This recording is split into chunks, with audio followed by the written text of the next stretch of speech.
Coming up, Championship Basketball is here as we bring you an update on all the latest games. Plus, a preview into the high school wrestling individual championships. And an overview of Penn State sports after the whistle starts now.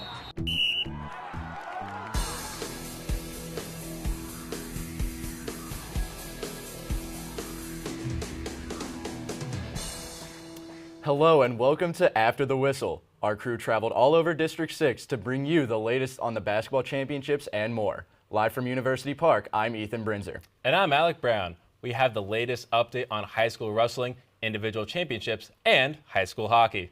We'll also give you a look into Penn State's men's hockey, lacrosse, and wrestling. All that and more right here on After the Whistle.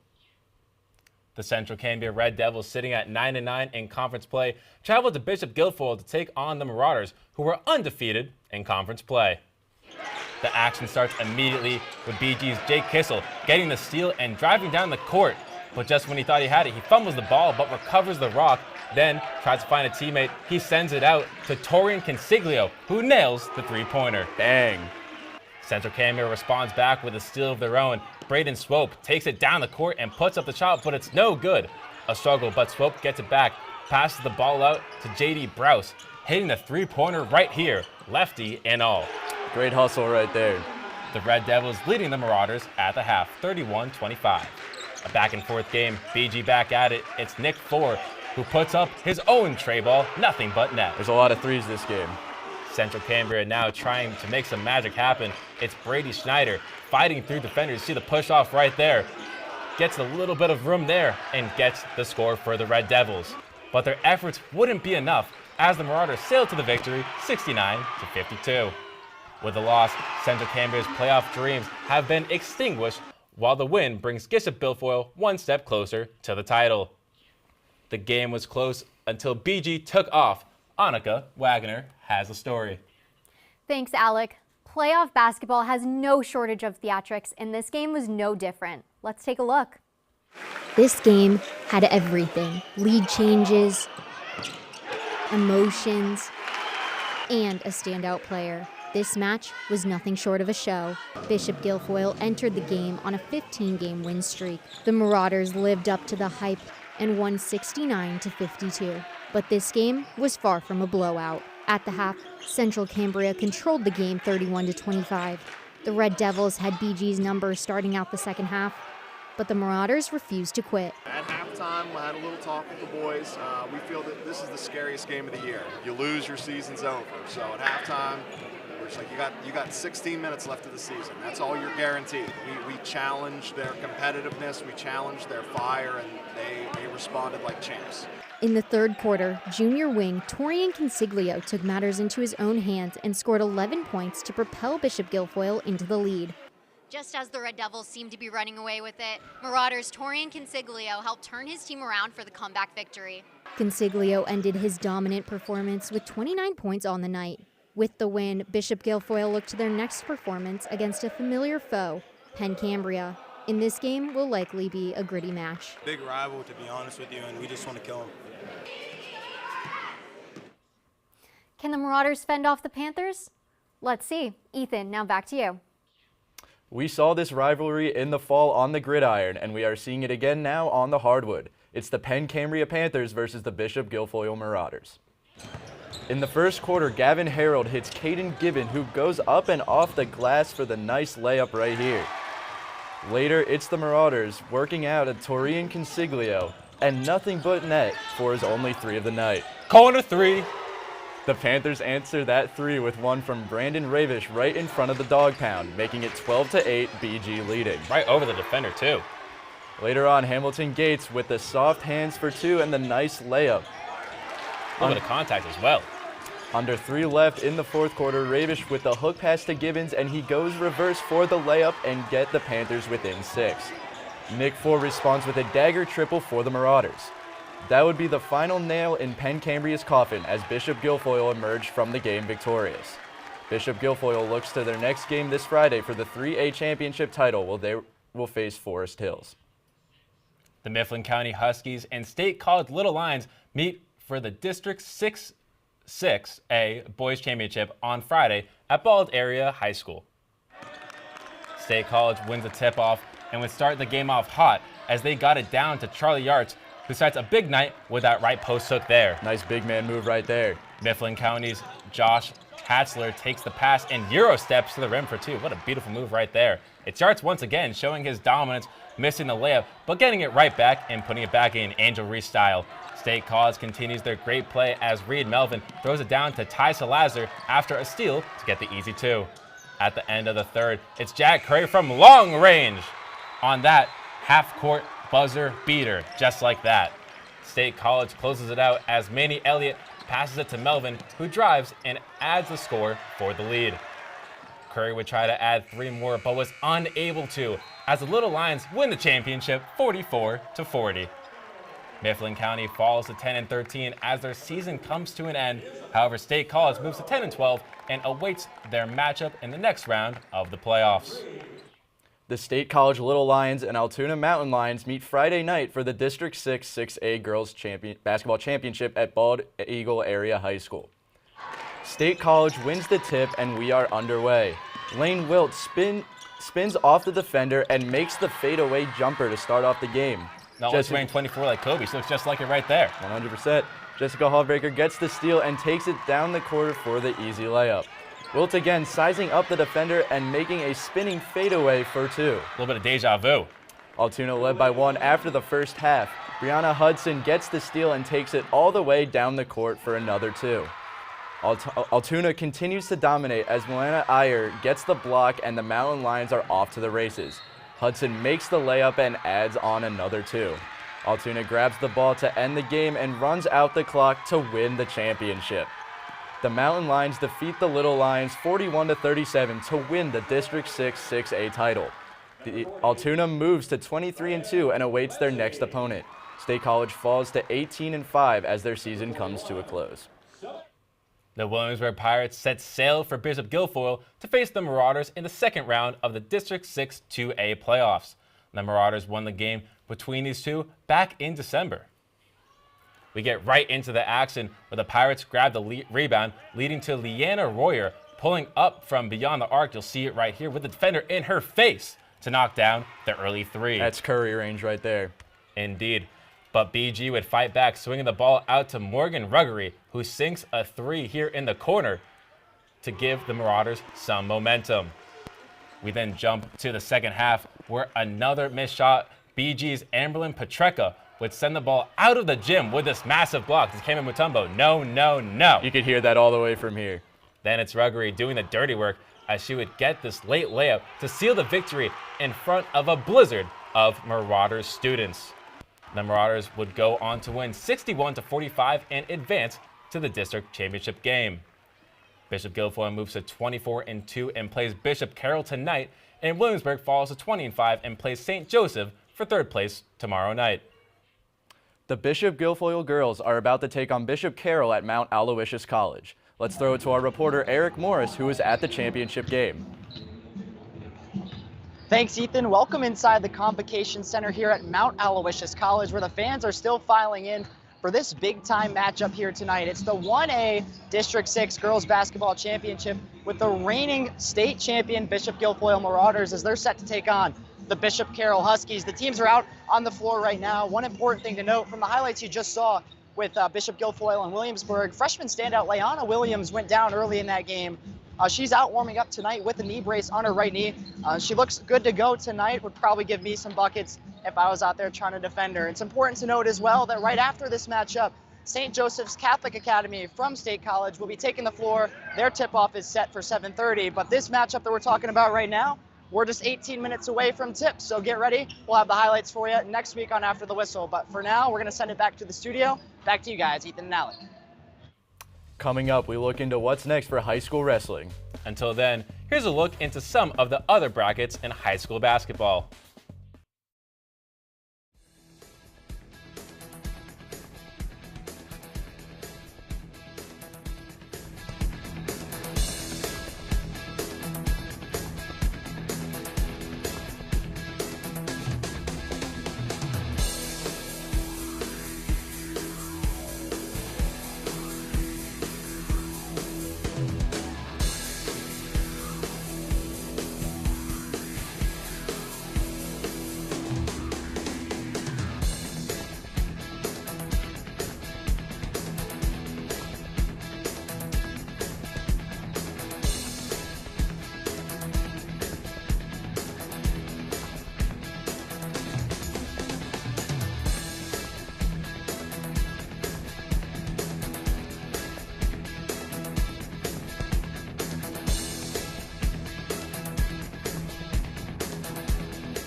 Individual wrestlers are heading to regionals this weekend. That gave them a well-deserved week off from competition. Many of our District 6 wrestlers are hoping to advance to state competition in Hershey next weekend. Let's take a look into some of the wrestlers to watch for these upcoming competitions. We will start with Bald Eagles' Caleb Close, who is 37-1 on the season with 24 pins on the year. That's an impressive number. Close committed to American University all the way back in December of 2023 and is now the #2 wrestler in the state at 189. Next up is Close's teammates Tanner Gunot, who is 41-7 on the year. Gunot is ranked number 5 in his weight class and is a 2-time district champion. Impressive takedown right there. Now up is Bishop McCourt and Rutgers commit Devon McGrow. The senior is 42-3 and is going for his 2nd regional championship. Let's turn to Altoona's Lucas Sipes. The 3-time regional champ is committed to North Carolina and is just 2 wins shy of 150 for his career. Let's see if he can get that. Lastly, State College and Penn State commit Asher Cunningham went 27-3 and is looking to win a 2nd consecutive state championship. The Southwest 2A regionals will take place this Friday and Saturday at Altoona High School, while 3A will take the trip towards Pittsburgh to Cannon McMillan High School for the rest regionals. With the Big Ten championships on the horizon, the #1 ranked Nittany Lions welcome American University into Rec Hall for senior night. The final duel of the regular season is the final time All-American Bo Bartlett and national champions Carter Starace and Greg Kurtvliet will wrestle at home. In the 141, Bo Bartlett crushed Elijah White, recording 6 takedowns in the first period on his way to a 21-5 tech fall.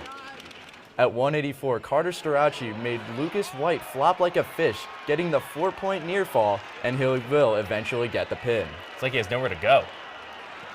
At the 285, Greg Kurtvliet throws Emmanuel Ulrich to the floor, shoving those shoulders to the mat to get the pin, making it 4 straight falls to end the night for the Nittany Lions. Just pure dominance. Absolutely. The seniors get the send-off they wanted as Penn State beats American 50-3 in their final regular season duel of the year. The Nittany Lions will head to College Park, Maryland for the Big Ten Championship, looking to win the tournament for the 3rd consecutive time. Laurel Mountain hockey play continues with Westmont Top Hill traveling to face Altoona in the Galactic Ice Rink on Thursday night. Puck is dropped and we are underway. Halfway through the first, Noah Staines gets by his defenders and feeds Ricky Crum, making it 2-0 for Altoona. Impressive assist right here. The Hilltoppers respond as Gunnar Montanaro sends it across to Ethan Downey, who beats the goalie, making it 2-1. Caden Hessel speeds past the defender and across the crease, but it's stopped by Megan Harbaugh. Westmont Hilltop down but not out of the game as they flip the momentum by 6. Hard work from multiple Hilltoppers resulted in this Colby Carson snipe bar down. Then it's Downey skating through multiple defenders, little line defenders that is, making great moves and burying it, making the score 8-4. Beautiful finish right there. Westmont Hilltop would get 2 more, but it wasn't enough. Altoona wins 8-6. The Hilltoppers dropped to 6-10 after a loss to State College on Tuesday 4-2. They play Forest Hills next, while the Mountain Lions move to 9-8 and will play Central Cambria next. Staying on the ice, Penn State men's hockey heads into its final regular season series this weekend against #2 Minnesota. It's setting up to be one of the most important weekends in program history, with the potential for home ice in the first round of the Big Ten tournament, and is still chasing an NCAA tournament spot. Stakes are high. The Nittany Lions are coming off a massive series at #1 Michigan State, where they took 5 of the 6 possible points. Friday night, they officially tied 2-2, but won the shootout. On Saturday, they went up 3-0 before surviving a couple of late goals from the Spartans to win it 3-2 behind 42 save from Arseny Sergeyev. It was the 3rd win all-time against the #1 and the 399th win in head coach Guy Godowski's career. Penn State men's lacrosse took on Navy this Saturday at Panzer Stadium. 2 defensive teams started out the game hot with a combined 6 goals in a tie 3-3 game. In the second quarter, Navy took a 1-point lead with a goal by Evan Conway. Penn State then responded, scoring 5 goals in the second quarter. Luke Wallstrom closed out the corner with a spin move shot, making it 8-6, with the Nittany Lions on top headed into halftime. It's a great half by the Nittany Lions. Entering the third quarter, Penn State began to dominate with a goal by Will Peden, followed by Liam Matthews' second goal of the game, 10-6. Penn State's defensiveness forced 15 turnovers and held Navy to just 1 goal in the second half, taking the win 13-7. Next, Penn State will head to New Haven to take on Yale, and Navy will take on Boston at home. Our reporter Jenna Wisman was at the game. Jenna, what did you see? Coming off an overtime loss to Princeton, Penn State knew they had to bounce back when Navy came to town. Let's take a look. The number 9 ranked Penn State Nittany Lions welcomed the Navy midshipmen to Panzer Stadium on February 22nd, looking to bounce back from a heartbreaking overtime loss to number 10 Princeton last week. Both teams started out hot, scoring a combined total of 12 goals in just the first half. Penn State was able to push their lead to 2 heading into the half, thanks to senior Luke Wallstrom, who scored a goal at the very end of the second quarter to make the score 8-6. The Nittany Lions came out of the locker room ready to dominate the second half. Luke Wallstrom continued to have himself a day, tallying 2 goals and 3 assists for a total of 5 points on the game. Obviously a heartbreaking loss last week. We came in just extremely motivated and just built confidence all throughout the week, and really came back to loving the game and playing together, and it really came together when we did that. Penn State was able to use man-up situations to their advantage after a lot of penalties from Navy. That's how they were able to capitalize, which worked really well for them. And then it was Penn State's defense as well. The Navy, to their credit, were winning some of the dodges, and I thought in the second half we just supported when needed, and then when the guys were doing a good job on their matchups, we just kind of left them alone. Penn State will travel to take on number 13 ranked Yale this week, where they'll look to keep this same energy. Penn State went on to sink Navy by a score of 13-7. Now back to you guys. Thanks, Jenna. This week was packed with many top moments. Let's go over to Matt Kropp with our top plays of the week. Matt? Thanks, guys. There was a lot of action around District 6 this week, but we were able to narrow it down to these top 3 plays. At number 3, Hunter Aquino with the skip pass to Liam Matthews, who rips a shot top corner, making it 10-6 Penn State. Just an incredible shot. Look at the velocity on that thing. At number 2, Ethan Downey for Westmont Hilltop as he slides the puck right under the defender's skate and finishes for a goal. Let's take a closer look. Oof, look at those smooth moves. And for our top play, Jack Curry drains a shot from half court right at the buzzer. Let's slow it down. Shots up and bang! Looking like Steph with that shot. Under skates, across defenses, over courts, we went everywhere for our top 3 plays. Back to you guys. Thanks, Matt. That's all for this week's show. Tune in next week for more coverage on District 6 and Penn State sports. I'm Ethan Brinzer. And I'm Alec Brown. For more updates on our show and coverage of games, follow us on X, Instagram, and TikTok at ATWPSU, and check out the Penn State Student Media website. We'll see you next week right here on After the Whistle.